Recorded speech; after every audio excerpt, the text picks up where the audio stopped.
Okay, so when you get your extract on Wednesday, it will be helpful for you to have a bank of methods that Shakespeare uses that you can kind of look out for in a similar way to Austen's key methods. Shakespeare also has his go-to methods. He's writing a play, he's writing a tragedy, which is obviously one of his famous styles of play. Jacobean audiences would have been familiar with the tragic form and how it's shaped, the structure of it. They would have been familiar with terms such as, this hamartia, the fact that the main character has his tragic downfall. Okay, so the hamartia, or hamartia, as some people say, but it's hamartia, is that downfall of your tragic hero, who has an extreme hubris. That means extreme pride. Okay, and this is the makeup of a Shakespearean tragedy. Okay, you will have a character that is your main protagonist. He will be a hero to begin with, and then something will happen that will bring about his downfall, his hamartia. Okay, so the form is a play, and we need to consider that when we are analysing our extract. It is supposed to be on the stage, and Shakespeare has made deliberate choices for his characters in terms of performing on a stage. So look out for things like stage directions, look out for who else is on the stage or in the scene at that time, look out for perhaps is it a soliloquy that's being performed, and always use sentence structures like Shakespeare characterises Macbeth as, or Shakespeare characterises Lady Macbeth as, just so that you're making it very clear that you know that Shakespeare has made choices for his characters. Okay, so we've looked a little bit at the form as a Shakespearean tragedy. That is an AO2. He's chosen to write a tragedy. So think about how the plot fits into or conforms with this idea of it being a Shakespearean style tragedy. Okay, other methods that he uses are imagery a lot. He uses imagery of light and dark, light obviously representing good, dark representing evil. We've got sort of Act 1, Scene 5, where Lady Macbeth wants to be calling on the spirits, come thick night and pound me in the dunnest smoke of hell. This is her immersing herself in darkness so that she can be at one with, dark supernatural spirits that are going to help her to persuade her husband to do something evil.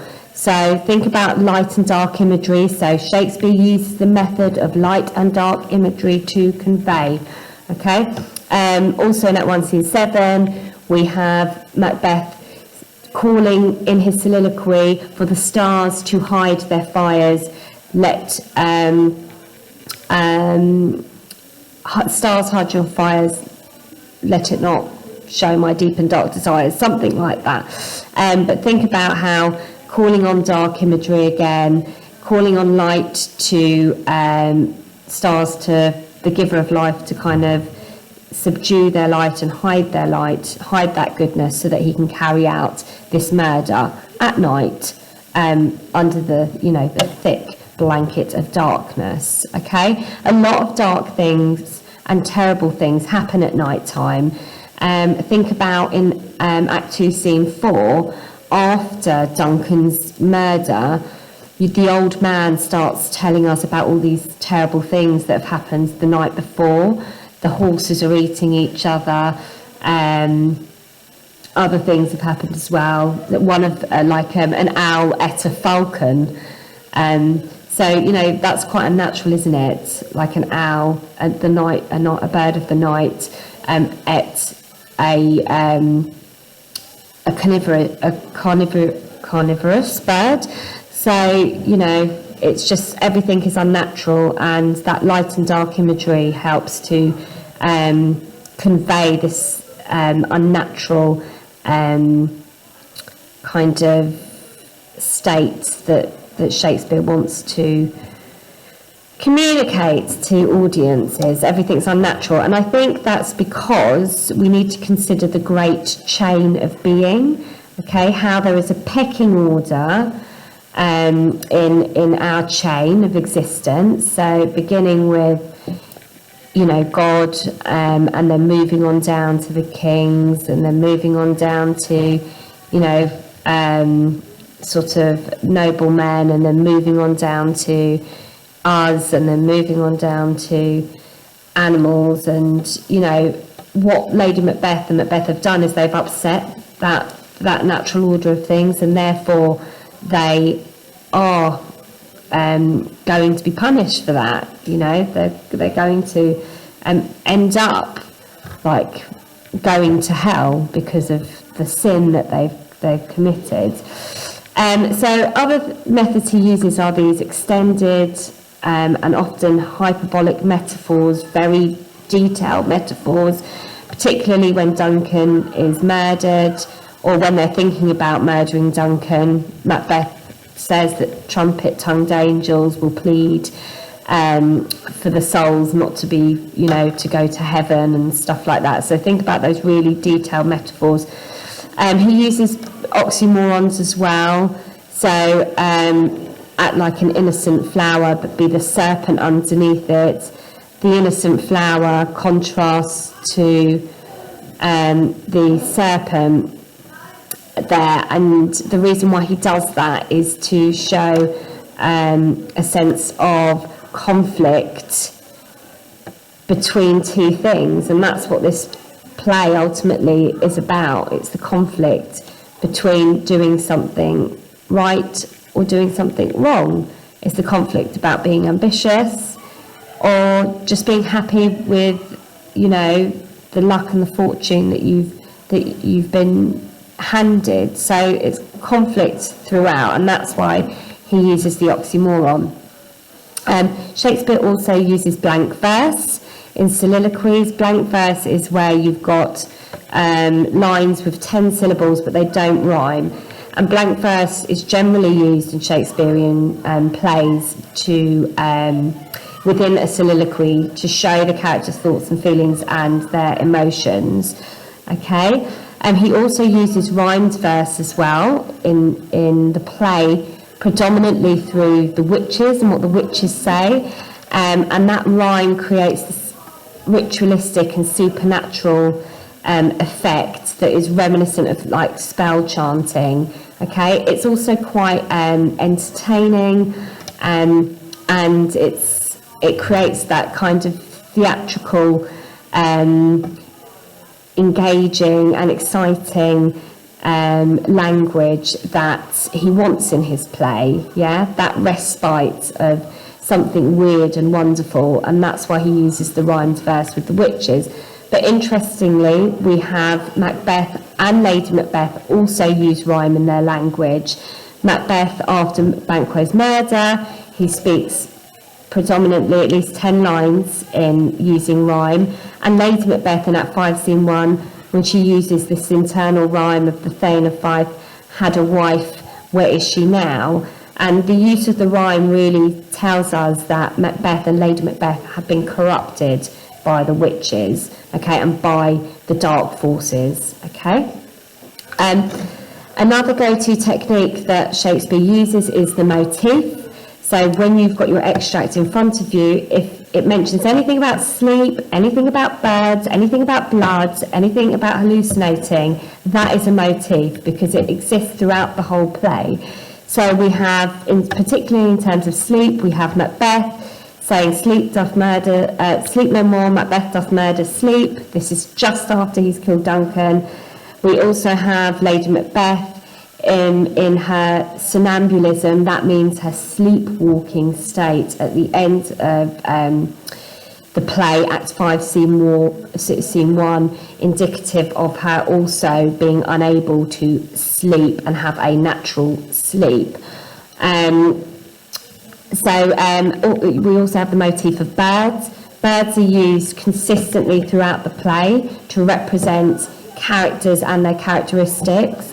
So we have Macbeth being described as an eagle at the beginning of the play, and we have other birds that are used to symbolise different things. Particularly, there's like some sparrows that nest. We've got birds eating each other, and we've got Lady Macbeth who calls upon spirits, and then she says before she calls upon spirits, she's talking about the raven being hoarse, the raven being symbolic of death, and how the raven is basically just sounding an alarm, so, foreshadowing that Duncan is going to be, murdered in their castle that night. So we've got her using this like strong birds, symbolic of death, symbolic of, sort of evil and this darkness and these dark forces at the beginning of the play. But then when you move on through the story, after Duncan's been murdered, we have Macbeth paranoid and wanting to then sort of pursue Banquo and get rid of Banquo. And he refers to Lady Macbeth. Macbeth refers to Lady Macbeth as his chuck, his little chicken. And really, the birds here are symbolic of how he views her truly, which is as essentially just a little chick, just a little woman, and not to bother with getting too involved in his new plans for Banquo. Obviously, we've got the motif of blood. So if you see blood in the extract, you need to be saying this is a motif. It's used to be symbolic of guilt and their conscience. We've got hallucinations as well throughout the play, and obviously the knocking. There's lots of sound as well. The knocking is startling for the audiences. It's a sign of Macbeth's paranoia. It's also used as this kind of comic relief as well, because the porter talks about him being the porter of Hellgate, and all these three different characters knocking on the door trying to get into hell, because they've been villainous and they've sinned. So these are some of the methods that you could talk about when you get your extract. Have a look in it, okay? Look at the beginning of the extract, look at the middle, and look at the end. You could talk about the structure of the extract itself. You might want to talk about the structure of the extract. So, are there more dramatic parts? Are there more kind of? Is there a shift, a structural shift in the extract?